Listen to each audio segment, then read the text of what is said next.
Welcome to your ultimate pit stop, Piston Pundit. When an electric vehicle catches fire, it's not your typical car blaze, it's a different beast altogether.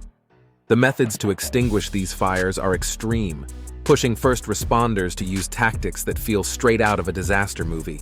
From dumping flaming cars into rivers to submerging them in massive water tanks, the strategies for handling EV fires are downright wild.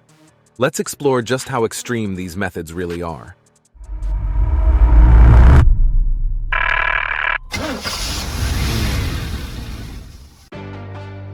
Number 5. The nightmare for first responders. When an electric vehicle bursts into flames, it's not your run-of-the-mill blaze. It's a beast that requires a whole new set of strategies. The biggest challenge? The lack of standardized procedures. Unlike conventional vehicles where firefighting tactics are fairly consistent, each EV model comes with its own unique battery layout and fire handling requirements. Firefighters can't rely on a universal approach here. They need to quickly identify the make and model of the EV and access specific fire extinguishing protocols. Imagine the stress of doing this while battling a raging fire with smoke thick enough to cut through. Some have turned to tech, using apps with diagrams and instructions for various EV models. Sounds like a neat solution, right? Well, picture this. First responders, amid chaos, trying to pull up an app, scroll through diagrams, and decipher instructions while the fire rages on. It's like trying to solve a Rubik's Cube with a stopwatch ticking, under extreme pressure. The reliance on such apps introduces another layer of complexity. What if the app crashes or there's no signal? This makes the situation even more precarious. Without accurate information, firefighters risk exacerbating the situation, potentially leading to violent reactions or further fires. The EV industry's rush to innovate has outpaced the development of consistent emergency protocols, leaving first responders in a tough spot every time they face an EV blaze. Number 4. Dumping the electric vehicle into a river or lake. One of the most extreme methods for handling EV fires is the audacious technique of dumping the burning vehicle into a river or lake. Imagine a claw excavator lifting a flaming car and tossing it into the water, much like dealing with unwanted junk. It sounds like something out of a disaster film rather than real-life firefighting. This drastic measure is actually employed in some cases. The reasoning behind it is to completely cut off the fire's oxygen supply by submerging the EV, thus halting the blaze and preventing it from spreading to nearby structures. The "if you can't beat it, drown it" approach might seem excessive, but it can be effective in controlling the fire quickly. However, this method isn't without its drawbacks. Using heavy machinery to remove and dump the car into a body of water can be seen as a desperate move. Besides, there are potential environmental consequences, such as contaminating water with hazardous materials from the battery. This technique underscores the lack of effective standard procedures for EV fires and highlights the need for better solutions. Before we delve deeper, do us a favor and smash that like and subscribe button. This helps us reach more auto enthusiasts just like you. Now let's shift gears and steer towards our next strategy. Number 3. Submerging the vehicle in a water tank. Another head-scratcher is the idea of submerging an entire EV in a massive tank of water. The theory is simple. Cut off the fire's oxygen supply and cool the vehicle down completely. On paper, it sounds foolproof. No oxygen means no fire. But in practice, this plan turns into a logistical nightmare. First, consider the sheer size of the tank needed to fully submerge a vehicle. It's not a kiddie pool. We're talking about something large enough to fit an entire car. Then there's the challenge of getting the burning EV into the tank.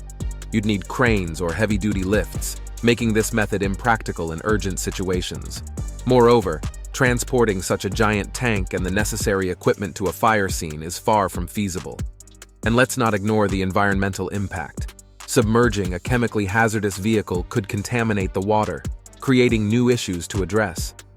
While this approach might work in a controlled environment, it's hardly a scalable or realistic solution. The fact that we're considering such extreme measures speaks volumes about the inherent risks and challenges of dealing with EV fires. It raises a critical question. Are we really prepared for the new wave of automotive technology, or are we just setting ourselves up for more headaches down the road? Number 2. Cutting-edge fire suppression, fire blankets and high-tech foam. In the quest to control electric vehicle fires, fire blankets and advanced foam technology have emerged as innovative solutions. Take, for example, a recent controlled test in Spain with a Nissan Leaf. This experiment was designed to assess how effectively fire blankets could contain the intense heat and hazardous fumes from an EV fire, a scenario driven by the lithium-ion battery's notorious thermal runaway. During the test, firefighters draped a specialized fire blanket over the burning Leaf. This heat-resistant material suffocated the flames by cutting off the oxygen supply, preventing the fire from escalating or spreading. The results were promising, demonstrating the blanket's potential for real-world application where rapid fire suppression is crucial. Alongside fire blankets, high-tech firefighting foam has also shown potential. Unlike traditional water, which often struggles with cooling EV fires, modern foam is designed to tackle high-heat battery fires. The foam helps cool the battery while suppressing the flames, adding an extra layer of protection. While these technologies are still being refined, the test highlights their potential to minimize damage and enhance firefighter safety. By integrating these tools into standard practices, fire departments could be better equipped to handle the unique challenges posed by EV fires. Number 1. The drenched reality, flooding with water. When it comes to extinguishing EV fires, the sheer volume of water required is both staggering and surreal. We're talking about an astonishing 150 tons of water. Yes, you heard that right. That's more than 10 times the amount needed for a conventional car fire. Why such an excessive quantity? The culprit is the EV's battery pack, which, once ignited, burns intensely and stubbornly. Lithium-ion batteries generate extreme heat, and their fires can resemble a high-stakes fireworks display. The only way to tackle such a blaze is by flooding it with water to cool it down and prevent reignition. But here's the catch. Even with this massive deluge, there's no guarantee that the fire won't flare up again. Damaged battery cells can smolder and reignite hours or even days later. This approach raises serious questions. We're expending vast resources of water, yet still facing the risk of incomplete extinguishment. It's a glaring flaw in EV technology that's rarely discussed. The effort and resources required might not only be impractical, but could also be seen as reckless, given the uncertain outcomes. If you found this dive into EV fire management enlightening, don't forget to subscribe to Piston Pundit. Hit that subscribe button and ring the bell so you're always updated on the latest vehicle news and updates. Share your thoughts and experiences in the comments below. We love to hear from you. See you next time.